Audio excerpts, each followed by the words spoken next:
Welcome back to HGC Korea, guys. We have two pretty good matches coming at you guys. BlossoM, of course, in our first series against L5 is going to be a good one. BlossoM, the only team to take a game off of MVP Black. That's and right. They did with Cho'Gall. And are we going to see more? That's, I think, the real question. A lot of people have been asking, where is Cho'Gall right now? It has been making so much appearance in the last few weeks, but not in this week at all. So maybe we'll see more against L5. Who knows? I think it comes down to the battleground. If they go choose that Braxis once more, I think, well, Black chose it last time, but I think they want to choose it and bring that Cho'Gall once more if they have the chance. Yeah, if they have the chance, and I'm hoping that we see it at least one more time in this series. So I get the feeling we will definitely see a draft that could go into the Cho'Gall, and they might decide to do it if the draft is going that way, if they can get the Tychus ban maybe, the Greymane removed or something like that. So a possibility, but, you know, L5's still the big favorites here. Of course, L5. We saw it yesterday. L5 just having a dominant win over RRR. It was a very painful match too for RRR, but L5 winning a strong match. They finished it quick. They barely gave any kill to the lower team, and going against another lower team. But BlossoM this time, I think they have a lot better chances against L5 with the new roster change too. That's right. So we saw that BlossoM, you know, as you said, got the roster swaps, and they have shown really good drafting overall. The fact that they were able to make that Cho'Gall draft work against MVP Black should speak volumes. And we saw Black then counterpick the Cho'Gall against them in the next game when they had first pick. But, you know, it's not necessarily going to be the same type of series going into this one, but we'll see how it pans out. Here's, of course, our EU and NA stats. So 3 teams right now in the world have the 4-0 score. Those are Gale Force, Fnatic, and MVP Black. So domination from those teams. And poor Naventic, man, how the mighty have fallen down at 0-4. Naventic was always my favorite North American team because they always were the representatives from North America in the international events in 2016. But unfortunately in HGC, the other teams have been stepping it up. Now they're down at the bottom, and MVP Black up in first place, as mentioned, the 4-0 score. For Mighty and Tempest, they'll be playing in our second series of the night, and they can try to approach MVP Black. They're unfortunately both have taken losses. Yep, but compare all these results. As you mentioned, there's a matchup, but compare all these results to phase number 1. We had lots of top 3 teams from all regions, but now we have top 4, top 5 teams from all regions. We have some clues, but compared to phase number 1, we have no idea who's exactly going to be in top 3. Even in Korea, we also do not have a very good idea who's going to be on top 3. We know we can guess top 5, but top 2, top 3, we do not know. And today's matches, I think it's going to give us a lot more hint going into. Especially the second one. The second one is going to be really good. The reason why this match, what we're jumping into right now, should be an exciting one is because of we have this team that's run the Samuro top lane, the team that has run the Cho'Gall. Interesting drafts, unique strategies coming out from this guy right here, Wiz, who's moved into the support role, was formerly the solo laner. Now Mora, that is his job, aka Modern Life, if you remember him from last season, made his debut, and definitely was a bit shaky on Tempest there, but still, it ended up playing really, really well, and it actually got to represent Korea at the Eastern Clash. And also the new roster, newest addition, Mora, Modern Life, and Gondar, who was also articles up on the HGC site, written by Rally. I enjoyed reading that too. Yeah. And his stitches has been super superb. And lots of the teams that has a super strong player who can play good stitches, they've been climbing up. They've been getting good hooks, game-changing hooks, and they won lots of games. So I think stitches will be very highly contested in both teams today. Yeah, I do agree. Look at this Samuro pick, by the way. We saw Mora play it with Blade Storm on Towers of Doom. Yes. That's right. So solo top lane there. Would love to see that come out again. And it's obviously very, very powerful when used like they did it there, and it caught their opponents off guard. So their opponents here in L5, we saw domination yesterday against RRR, and look to see perhaps a similar series here against BlossoM. with STE, the new DPS on the team, really fitting into his role quite well. Hooligan, though, this man on camera, definitely leaving something to be desired. Not quite filling the shoes of Noblesse just yet. That's right. And talking about Noblesse, as we had an interview with SDE yesterday night saying they don't have a dedicated shot caller, which was Noblesse. So the hole is huge. They have to Hooligan is going in for the tank. Of course, not really shot calling, but they're all giving their own opinion. And comparing that to have one person to make snap decision at the right time, I think it's a big change in the team. I think they still have a lot to work on, but against BlossoM, it should be one of the easier series for sure. Yeah.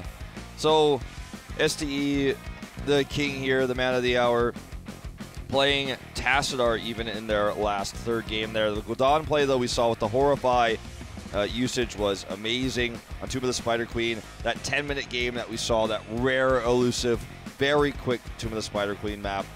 They got 2 team wipes back-to-back. It was domination. It was off of the back of STE, disrupting the double support, the Oreo play. You stun the Oreo, you prevent the Aegis from going down, or prevent the healing from going down onto the Vala, and it could just ruin the entire composition. So we are going to go into our map draft in just a moment. So we know that Sky Temple will be the first map, and it will be the choice of L5, with Infernal Shrines banned by BlossoM and Braxis banned by L5.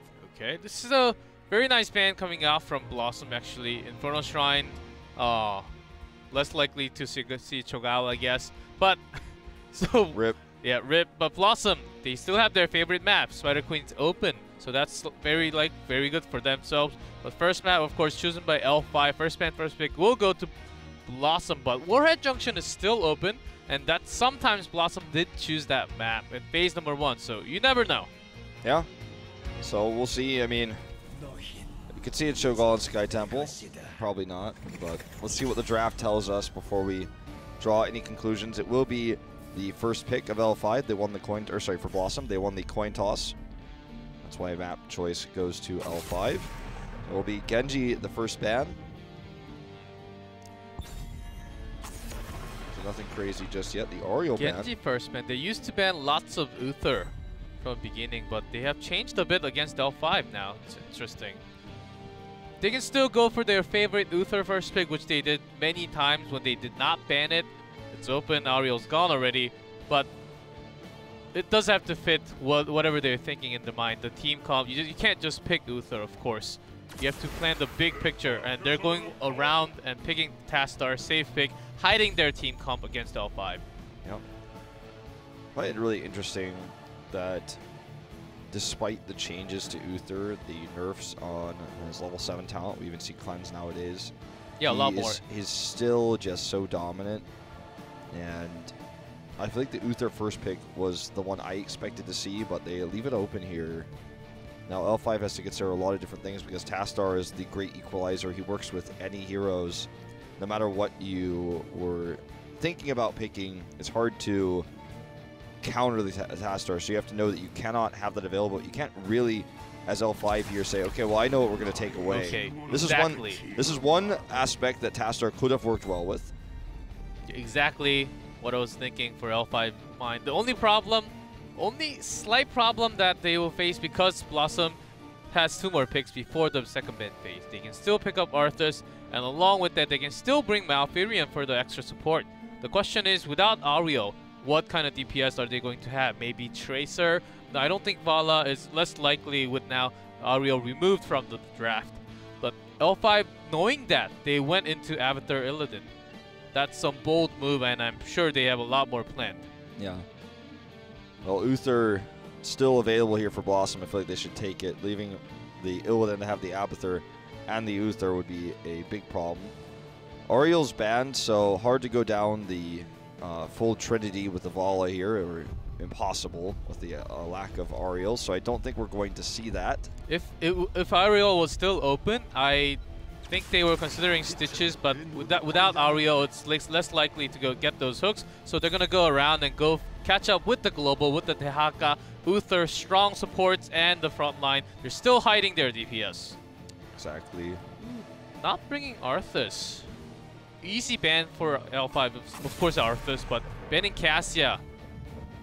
So lots of Cassia coming out. Of course, the Lightning Ball and the team fight potential is just so huge.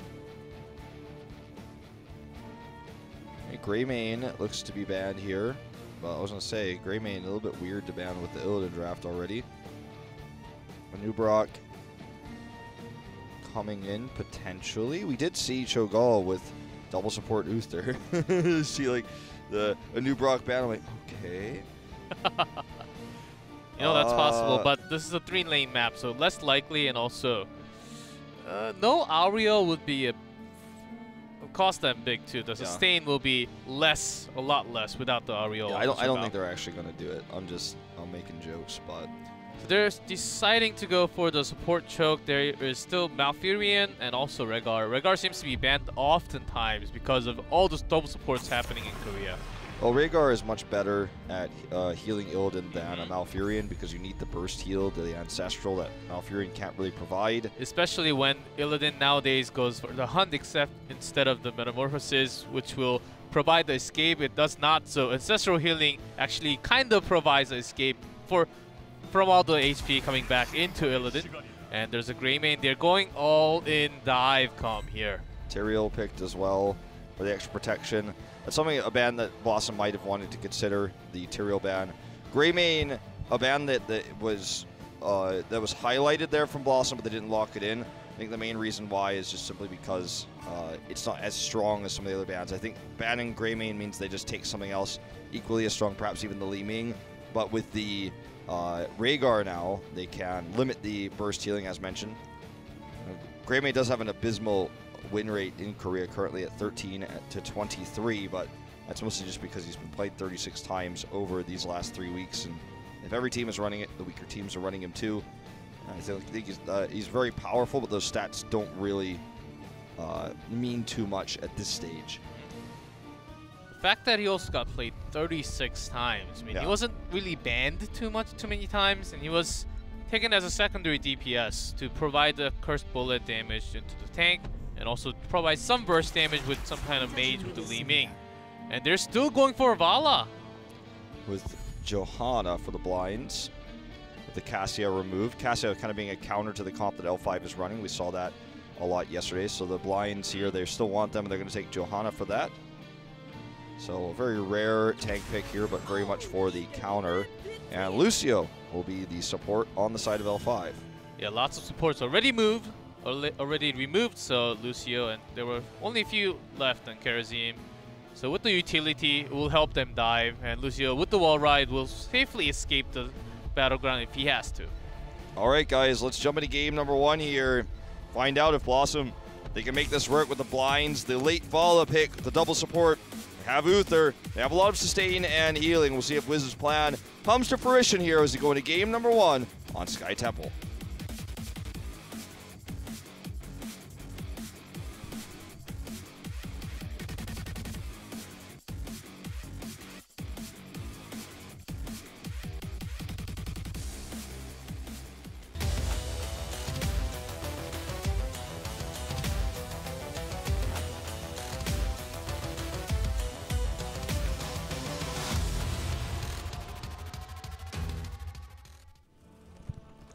In blue, it is Team BlossoM. Wiz on Uther, Gondar on Johanna, Mora on Dahaka, Dudu on Vala, and Nochat on Tassadar. In red, L5, Hooligan on Tyrael, SC on Greymane, Jungha on Illidan, SDE on Avatar, and Swoy on Lucio. So we can spend some time to talk about why Lucio over Karazim. Where is Karazim in the meta? We haven't really seen him picked at all here in Phase 2.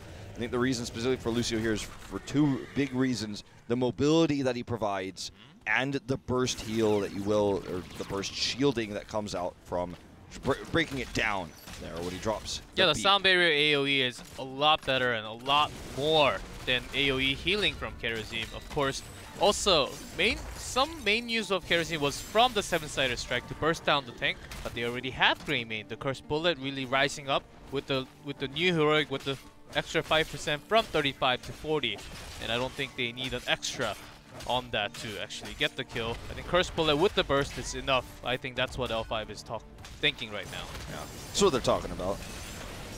And See the 2-man rotation up here to deal with the Tahaka top lane. This is something that we've seen so much this second split here. It's just 2-manning the solo lane. It causes them to lose out in mid, as you guys can see. But I'm going to rotate Lucio up here even, potentially try to look for a pick. SDE is going to try to soak this a little bit more, but this is going to be a pretty good trade for BlossoM, actually, at the end of the day. All things considered, right? It's definitely better for L5, but they were able to make this valuable. They were able to turn this around. And they're going to take this advantage to take the top temple and just continue to damage, because eventually, with how much damage Volley can put off here, they're going to catch up, but Illidan does a lot very quickly. He's got a very high attack speed. Even Lucio using boops to try to slow this down. They want to get a little bit of both on these temples.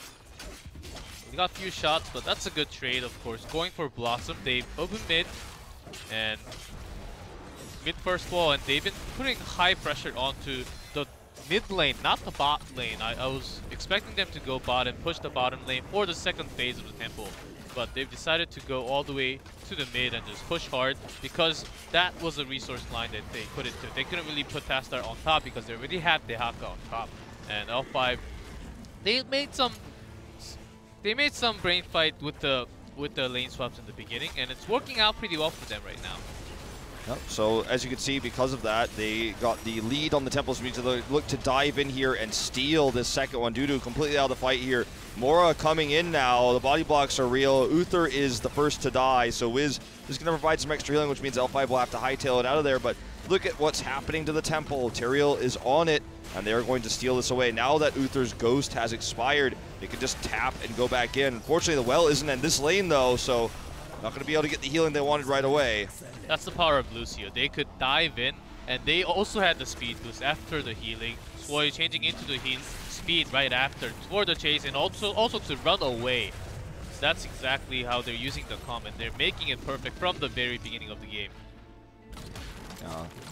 So they got the majority of the temples, just slightly, because the final shots went to BlossoM, but still good advantage. Got first blood, and now even SC gonna do some split pushing down here in the bottom lane. They already killed the top fort, and the next target is going to be the bot lane. Ooh, cocktail throwing on the other side. Some mad action by SC there. Can't always be perfect. That's right. That's SC has that motto like written on his wall at home. It's like, can't always be perfect. Also, it's been a while that we saw Johanna in action, but it's mostly for the tank in the front line, but also for the blind. Yeah. That's why Cassia was banned from L5's side, and they do have blind, so when they try to come in when there's a big blind, they will lose a lot of damage for the next few seconds. So I think that's a very good pick for L5 now. Well, L5 getting the double here. Hooligan is not afraid to die. He will likely do so. Oh, gets the shields here at the last second and will survive. Insane greed on the side of L5, but still pick up the casual double. Not entirely sure of the circumstances by which Vala died there, but I don't think we have to know. The end result is all that matters. As Illidan, during this, did split push the top a little bit further, took the camp faster, and the reason why there's no top bruiser camp right now is because BlossoM actually didn't take it, because they had sent Mora down to try to save Vala there, to try to save Wiz, and lost those as a result. Jungha's looking to try to make something happen here. Unfortunately, I don't think he'll be able to. But now they're in a strong position in the top lane while this temple comes online, so L5 has control, and they will take over it first. Joanna is going for lots of them. SC looking to do some damage, but the first controlling is Tyrael already onto the temple. Illidan is still pushing top, and I think they want to soak for 10 and delay this. They try to soak for 10 and then they engage right after. The temple should have some shots left still. That could be a very good idea for L5 for sure. And they're going all the way in. Now just some harass, not fully committing into the temple. Okay, Dahaka comes down. That's going to be the first kill for BlossoM. It's going to be onto Swoy. But Illidan is continuing to split push, and they have the hunt. Oh, or Metamorphosis, which he just locked in. I was going to say now that they have 10, maybe they're thinking that he could just come back in if they could buy more time down there, but he does take Metamorphosis for better team fighting. They do have Abathur in the composition, so it's not crazy that this would be the choice, but a little bit less meta right now. You asked me a year ago if I would ever thought I'd ever find myself saying the words Metamorphosis is less meta than the Hunt. I would have thought you were lying, but yeah, that's right, for sure. It's real.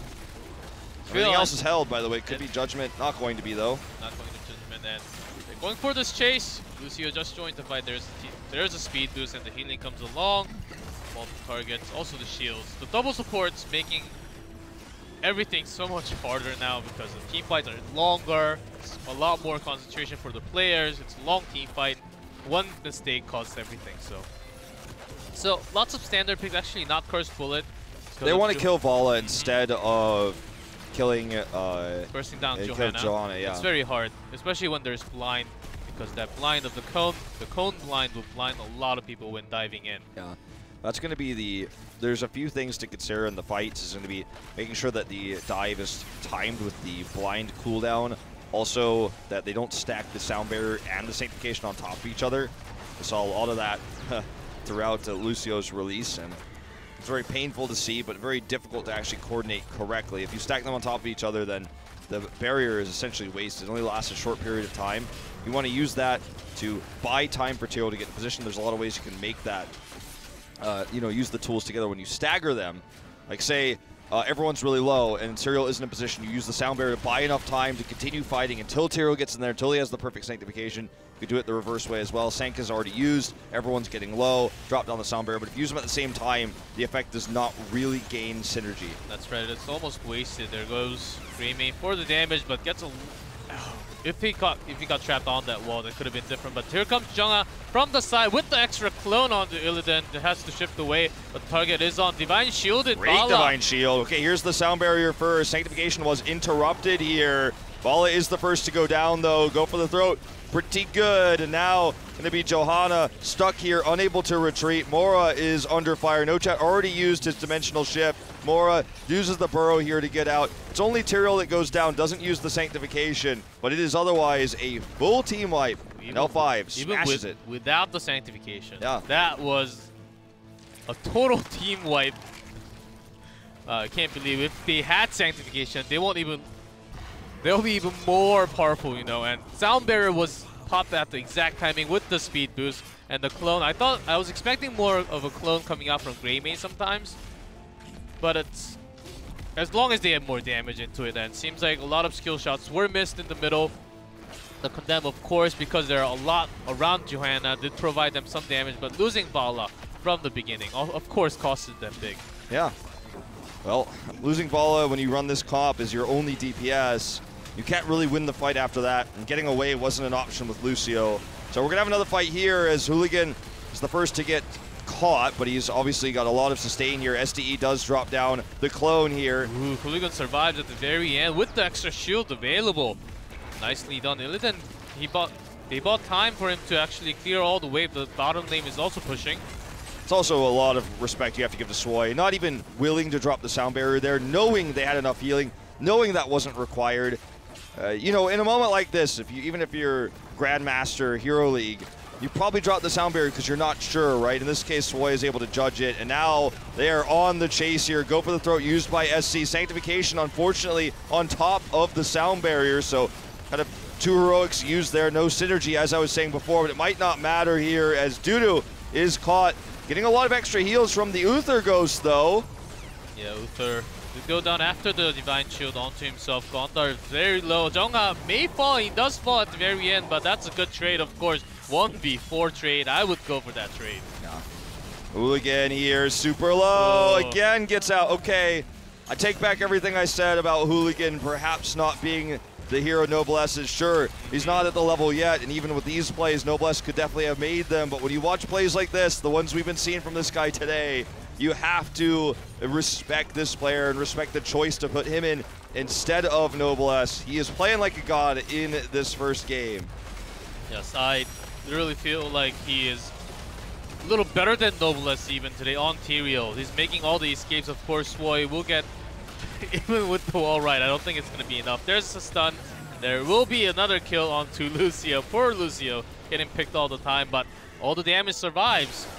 and they're already onto the camp. They've been working on the macro. I can't believe this is a team that does not have a dedicated shot caller. They're so fast, so quick onto every single shot call right after the team fight, how to approach a team fight. Seems like they practice a lot, as what SGC said. They've been practicing more than 12 hours a day. Yeah. You can see the teamwork there. That's how it is, man. And they tried to get the second keep. They were greedy. That's why Swoy died. That's why he's got a 15-second death timer. But they're still willing to fight this without him, it looks like. They have Sanctification. They have 3 levels of scaling advantage currently. Sanctification used right now, not on the boss pit, actually. This may have been, again, very greedy by L5. The boss does leash for just a moment, but there's no way they can actually contest this anymore. They're going to commit to the clone, though. They want this. They want to contest this. SD is going in. The stun actually stopped it, and Hooligan was very far away. Does have Holy Ground available, but without the range, you just cannot take it away from them, especially with Sanctification already used. So I also think that was a little greedy, very greedy actually. But they've been pushing, and the macro is against BlossoM right now. The bot lane is actually not far pushed. They still have a very strong keep. The problem is the top lane, and Avatar is already there. Yeah, Avatar is actually trying to split push that a little bit. He, of course, went into his symbiote build. He's not actually doing split push build or anything like that. But even if he's there, if he's not, the keep is destroyed by the top temple itself. Does get it down. And once they work on that inner cannon tower there, which is now gone, they're going to start hitting the bot keep directly with this. The boss is being dealt with here by SC. He's very well equipped to deal with the boss solo, especially with the Abathur symbiote. So as you can see, the bot keep wall is down, and L5 has a massive advantage in the macro war here, the pushing. For BlossoM, the only picks they've really been able to get, barring that one good team fight, is by either the carelessness of L5 or the greed. We saw it when they tried to take the top keep, and we saw it when they tried to deny the boss. Yep, and there's a big 2-level gap already, of course. BlossoM, if they can have Tutu living for a long, long time, and this camp being solo and not really spotting this. I think the Haka smells it, but he doesn't have all his teammates actually come for it. Yeah, Doc has got a good sense of smell, you know. Yeah, of course. He has to. He goes into the bush and gets all that speed boost too with the trade. But Mora, they will clear easily, but without the 2 keeps, and Avatar pushing with those catapults now. In time, I think they will have no way back home. I think they will be forced to go Hearth back home when there's the next boss or the next temple phase. I think L5 will out macro them hard without those 2 keeps. Yeah, that's the big problem. Keeps win games. The faster you get to keep, the more value you get from it as well. As you can see here, that angry Cobra catapult up here is getting to work, doing some headbang action. Yeah. Either BlossoM goes in hard engaging for a team fight before L5 hits 20. And that's exactly why L5 is being super passive, and they're going around the safe path. Because time is working for them. They don't have to team fight right now. After 20, that's the timing that when they go in. The nullification on Tastar is doing some work, but there are just so many targets that he has to focus. He can't just lessen the damage coming out from one target. There's Greymane, the double Illidan. You can't really stop all of them at the same time. No. 20 is now right about to be locked into, which means a larger sanctification, and that is the big upgrade here for Tyrael. Also, Cleanse coming out essentially for Lucio. Likely to be the choice, as we do see the commitment in now.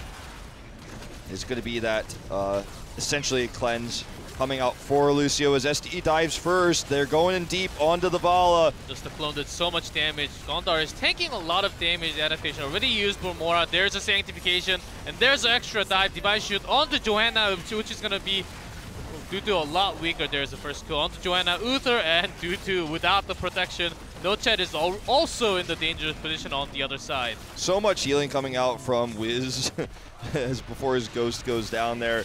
Didn't have 20, didn't have redemption, and that is going to be game over. L5 is going to take the win here. I feel like Wiz played a good Uther. The composition was strong from BlossoM, but there won team fights early for L5 where it won them the game. They won the early keep war, taking the the mid and top keeps, and that just led them to have an advantage throughout the entire game. And they're just the better team so far right now.